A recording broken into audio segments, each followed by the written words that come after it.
All right, ladies and gents, Ben Pekulski back here with my great friend Kasim Hansen. Kasim is a functional medicine practitioner, clinical nutritionist, and all-around brilliant dude.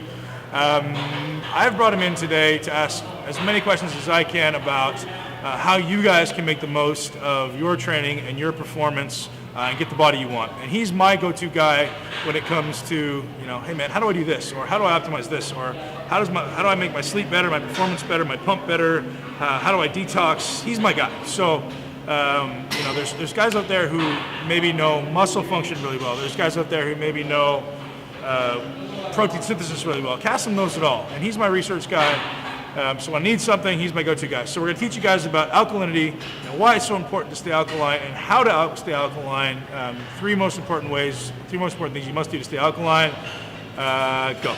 So the important thing about alkalinization is that everything in your body, everything it does, is dependent on the pH of your cells. And if your cells can't buffer the acids that they produce, and everything that you do metabolically produces acid, then their function and their efficiency decreases, and their ability to take in nutrients and get rid of metabolites shuts down. Insulin sensitivity. Insulin sensitivity, getting fatty acids into the cell to burn, all of that stuff suffers if the pH is off. Interesting. So, any thoughts or insights on people who say that alkalizing is useless because it's all buffered in your stomach? So what's going on in the stomach is completely different than what happens on the cellular level. Your stomach makes acid to digest food. That acid's neutralized in the intestine. All right, and then as you absorb that nutrients into the bloodstream, it actually is introduced in an alkaline form. So the flora in your gut and everything actually neutralizes those acids before they enter the bloodstream.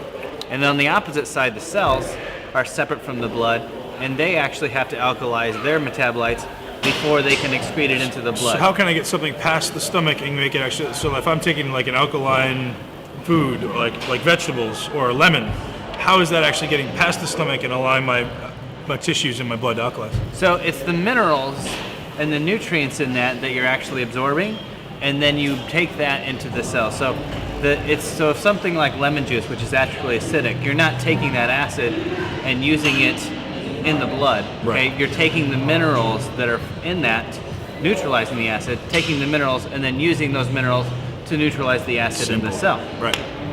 Awesome. So any negative effects that anyone can see from maybe alkalizing too much? Have you ever seen that happen?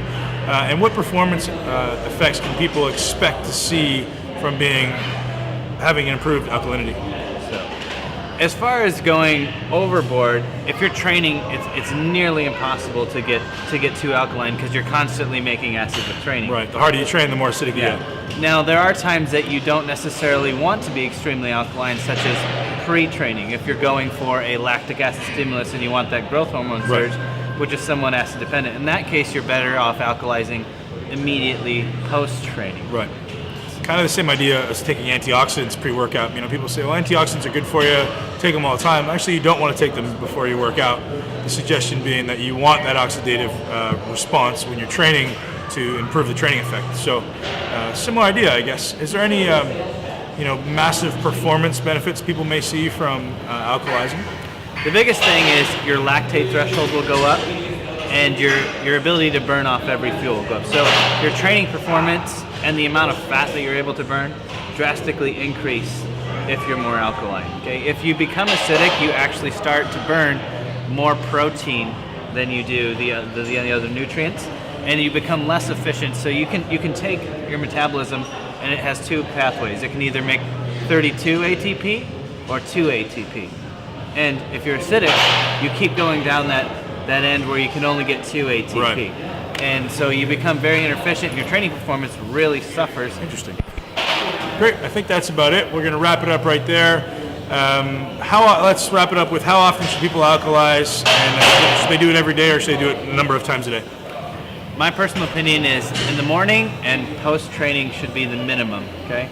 If you haven't alkalized for a while, you might alkalize 6 times a day for a couple of weeks, and you'll actually get a noticeable change in your performance and just your energy overall levels. energy You should feel levels. better, yeah. All right, guys, that's it. That's why you're going to need to alkalize. You heard it from the man, master, Kasim Hansen, Ben Pekulski. Posse out.